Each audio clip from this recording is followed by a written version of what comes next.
नमस्कार जी। आज हम बात करने वाले हैं 21 जून 2020 की। 21 जून 2020 को उत्तरी गोलार्ध में दिन सबसे बड़ा और रात सबसे छोटी होती है और इसी दिन एक खगोलीय घटना भी घटित हो रही है जो है सूर्य ग्रहण। तो पहले हम समझते हैं कि ग्रहण क्या होता है। तो देखो, किसी खगोलीय पिंड का किसी प्रकाश स्रोत हमने इधर मान लिया कि कोई प्रकाश स्रोत है, वह दूसरे खगोलीय पिंड, ये दूसरा खगोलीय पिंड है, एक खगोलीय पिंड ये और दूसरा ये है, के बीच एक सीध में आने से प्रकाश अवरुद्ध होता है। क्योंकि इधर अगर कोई प्रकाश स्रोत है तो आप देख रहे होंगे कि इधर पृथ्वी पर छाया पड़ रही है, तो प्रकाश अवरुद्ध हो रहा है। इस घटना को हम कहते हैं ग्रहण। ठीक है। और ग्रहण दो प्रकार का होता है, एक है सूर्य ग्रहण और एक है चंद्र ग्रहण, जिसमें से 21 जून को अपने यहां उत्तर भारत में 4 प्रदेशों में वलयाकार सूर्य ग्रहण देखा जाएगा।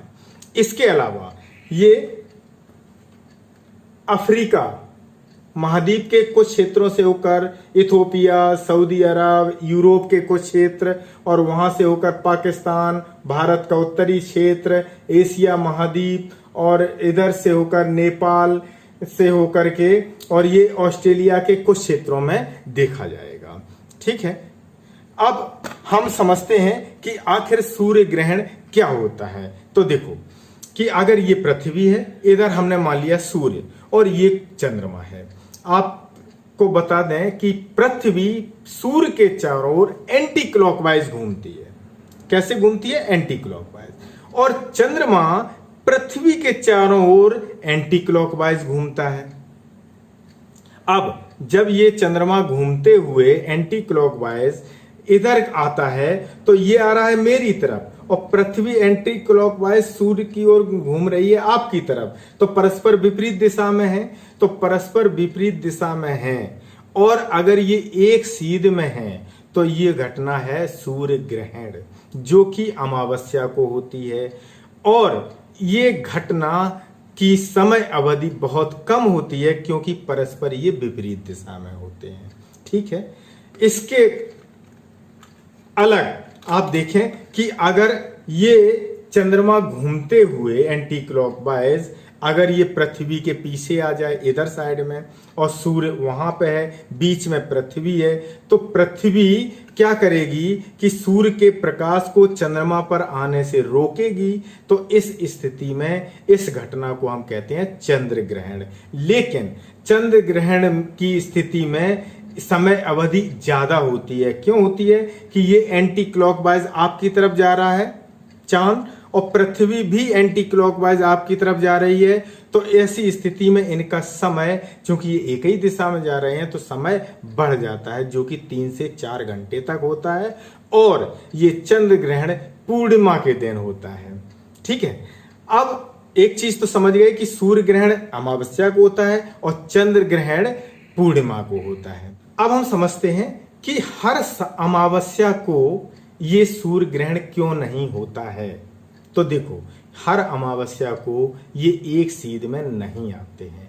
क्यों नहीं आते हैं? क्योंकि पृथ्वी 23.5 अंश झुकी है अपनी एक्सिस पे, चंद्रमा अपनी एक्सिस पे 5 अंश झुका है, तो टोटल कितना हो गया? 28.5 अंश। 28.5 अंश चंद्रमा की कक्षा इस तरीके से होती है, 28.5 अंश झुकी हुई।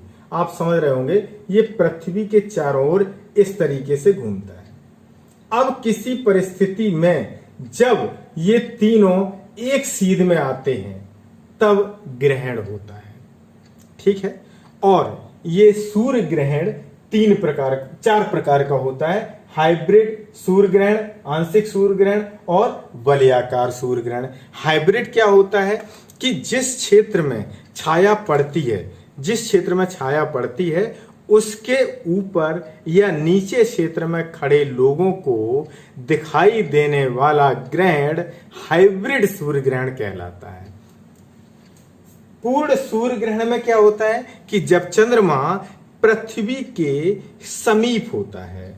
जब समीप होता है तो ऐसी स्थिति में ये सूर्य को पूर्णतः ढक लेता है। जब पूर्णतः ढक लेता है तो पृथ्वी पर खड़े लोगों को सूर्य दिखाई नहीं देता है। तो ये घटना कहलाती है पूर्ण सूर्य ग्रहण।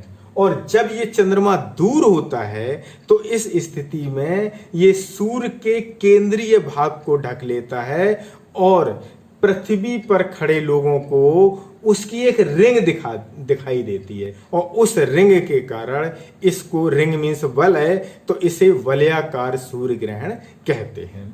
ठीक है, तो इसे रिंग ऑफ फायर भी स्थिति कहलाई जाती है। अब है आंशिक सूर्य ग्रहण।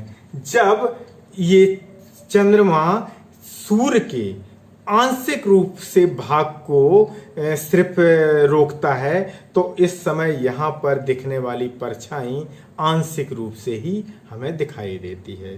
तो ये आंशिक सूर्य ग्रहण है। और अब प्रत्येक अमावस्या को सूर्य ग्रहण नहीं होता क्योंकि प्रत्येक अमावस्या में तीनों एक सीध में नहीं होते हैं। एक सीध में अगर होंगे तो ये लीनियर पोजीशन कहलाती है। और सिजगी पोजीशन, जब ये तीनों एक सीध में होते हैं तब ये सिजगी पोजीशन भी कहलाती है। ये एक खगोलीय शब्द है सिजगी। कंजक्शन या युति, युति माने योग, काहे का, पृथ्वी के इस साइड में सूर्य और चंद्रमा दोनों का योग है, इस कारण से इसे कंजक्शन पोजीशन कहते हैं। ठीक, इसके विपरीत अगर चंद्र ग्रहण है, लीनियर पोजीशन तो होती है, सिजगी पोजीशन भी होती है, जिसमें जरूरी नहीं है कि ये तीनों एक सीध में हो।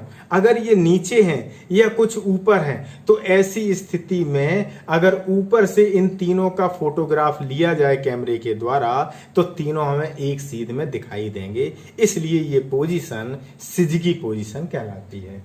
और अपोजिशन मतलब एक तरफ सूर्य है तो दूसरे तरफ चांद होगा, तो यह है अपोजिशन की स्थिति, मतलब व्युति की स्थिति। अब चंद्रमा जब पृथ्वी के समीप होता है तो उस स्थिति में चंद्रमा की स्थिति को हम पेरिजी पोजीशन कहते हैं। और जब चंद्रमा पृथ्वी से दूर होता है तो इसे अपोजी पोजीशन कहते हैं। अब इस प्रकार के जो ग्रहण पड़ते हैं तो इनका वैज्ञानिक महत्व क्या है कि इस समय घटित विलक्षण एवं अद्भुत घटनाओं से वैज्ञानिकों को नए तथ्यों पर काम करने का अवसर मिलता है। और इसका एक उदाहरण आपको बता दें कि 1968 में वैज्ञानिक थे एक लोकयार, उन्होंने सूर्य ग्रहण के अवसर पर सूर्य के वर्णमंडल में हीलियम की उपस्थिति का पता लगाया था। तो इसलिए ये वैज्ञानिक दृष्टि से इस प्रकार की खगोलीय घटना बहुत महत्वपूर्ण है।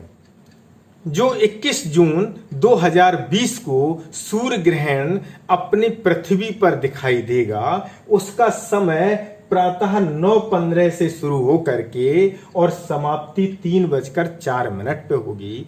जबकि सबसे अधिकतम स्थिति जो सोलर इक्लिप्स की होगी वो 12:10 पे होगी। ठीक है, लेकिन भारत के विभिन्न स्थानों पर इसकी स्थिति अलग अलग होगी। जैसे इसका जो औसत समय है वो 10:12 पे शुरुआत होगी और इस ग्रहण की समाप्ति 1:54 पे होगी। अभी पिछले 6 माह पूर्व अपने यहाँ सूर्य ग्रहण दिखा था 26 दिसंबर 2019 को वलयाकार रूप में। अब 21 जून को भी वलयाकार रूप में दिखेगा और साल के अंत में एक बार पुनः हम लोग इस ग्रहण को देख पाएंगे, जो कि 14 दिसंबर 2020 को भी ये वलयाकार रूप में दिखेगा। सूर्य ग्रहण का एक ही पैटर्न 18 वर्ष 11 दिन और 8 घंटे में दोहराता है। इसे सेरस साइकिल कहते हैं, SAROS, सेरस साइकिल कहते हैं। इस घटना में जो दोहराई जाती है, जैसे आज 21 जून 2020 को जो सूर्य ग्रहण है, यही 18 वर्ष 11 दिन बाद हमें पुनः ये दिखाई देगा, लेकिन स्थान अनिश्चित होगा। इसी के साथ बहुत बहुत धन्यवाद।